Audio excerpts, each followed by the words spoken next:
All right, let's break down the Greg Acton versus Dave Ramsey showdown. So let's go through Dave Ramsey's 7 baby steps, and I can tell you whether or not I agree or disagree with them.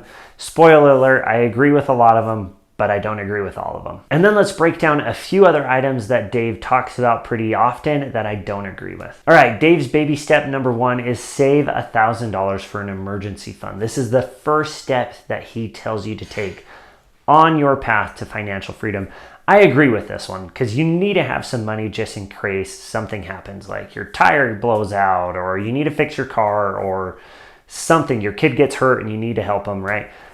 That is a smart thing. Get $1,000. Now, Dave will even say this, $1,000 is not the end all goal. That is just a starting point. You just need to get that $1,000 just in case. Now, baby step number 3, you're gonna save a lot more. But let's break down baby step number 2 first. So baby step number 2 is to pay off all debt except for your house. Now the way you do that is use a snowball effect, right? Pick your smallest debt, pay it off, and then take your monthly payment that you were paying on that plus any excess cash, roll it onto your next smallest debt, pay that off, and keep going until you have paid off all of your debt. Now, typically people start with credit card debt, right? And Dave is like, die hard, never have a credit card. This is where I disagree with him. I think credit cards can be useful, especially because they offer points. I use a 2% back Citi card I have for a long time. They're not a sponsor yet, but I love it. It's easy. Now, I'm all for credit cards. I'm all for taking advantage of those points that you're going to get. That being said, I disagree-ish with Dave Ramsey. The ish comes when if you cannot control your spending because you have a credit card, if you do not have the capabilities to rein yourself in and not spend money on something that you don't need because you're using a credit card, cut the dang thing up, get rid of it, just use cash. 100% agree with that. Now, if you also cannot pay off that credit card at the end of the month in full every single time, you should not have a credit card. It'll be a bad choice because credit cards charge like 18, 19, 20, some of them even 25% interest in a year. That is an insane amount of money in interest. So if you cannot control your spending or you cannot pay off your credit card in full every single month, then do not have a credit card.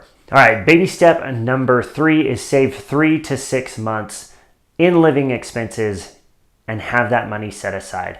I agree with this one. Now, this is, extension of baby step 1 where you're supposed to just have $1,000, then you get out of debt except for the house. Now go and save 3 to 6 months of living expenses. This is smart. I would tend to go on the 6-month side.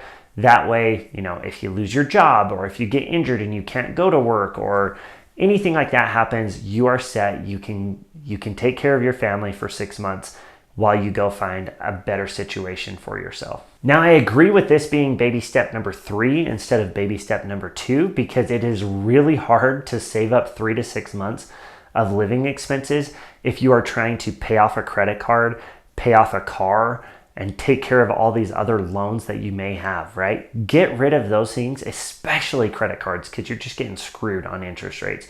Take care of that first, and then come and save 3 to 6 months. Now, saving 3 to 6 months of your living expenses should be done in a high yield savings account. Today, there's a bunch of high yield savings accounts that actually pay you like 4 to 5% on your money. So with that money, put it into that high yield savings account so that it can grow without you having to worry about it. All right, baby step number 4 is invest 15% of your gross income. I agree with this one. I think it is important to go and invest early and invest often. Investing early and often will help you take advantage of compounding interest. All right, baby step number 5. This is where Dave is probably nicer than me. I actually disagree with this. He says, save for your kids' college fund. I'm going to be a little bit of a stickler. I'm happy to help my kids. I'm happy to bless their lives, and I'm hoping that I can do that through education so that they can be smart with their money and not rely on mom and dad to pay their way through college. I think it should be on the kids. I think the kids should be able to learn and figure out life to the point where they can pay for their own college. I paid for my college, and it's because I got scholarships. I was smart when I was going and looking for government aid. I was smart, and I went and paid for my own college, mostly through academic scholarships. Baby step number 6 is go and pay off your house early. 100% agree with this. It's got to be completely liberating to have no debt, to have your house completely paid for.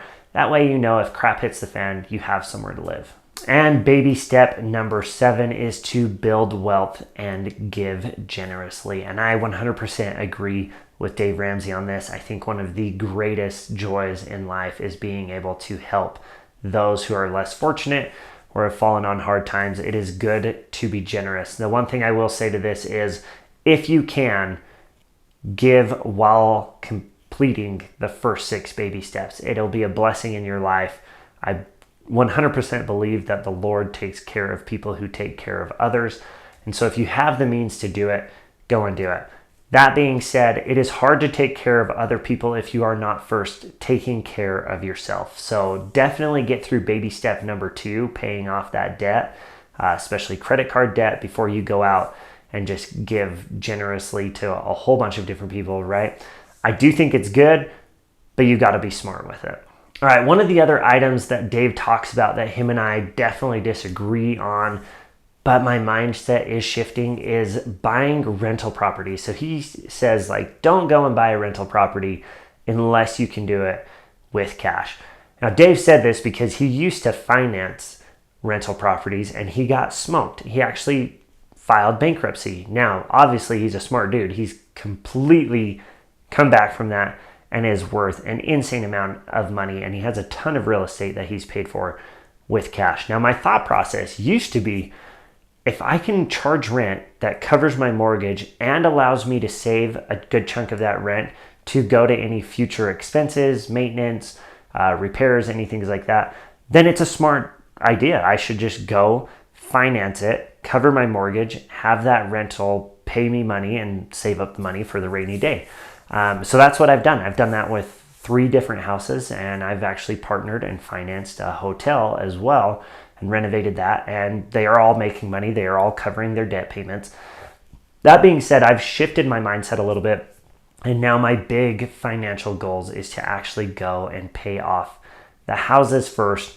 I want those houses completely debt-free so that I have no debt on those houses. But I'm curious on your thoughts on some of Dave Ramsey's financial advice. Hit me up on the comment section if you have any thoughts, things that you agree or disagree with. Thanks for watching, and we'll talk to you guys next time.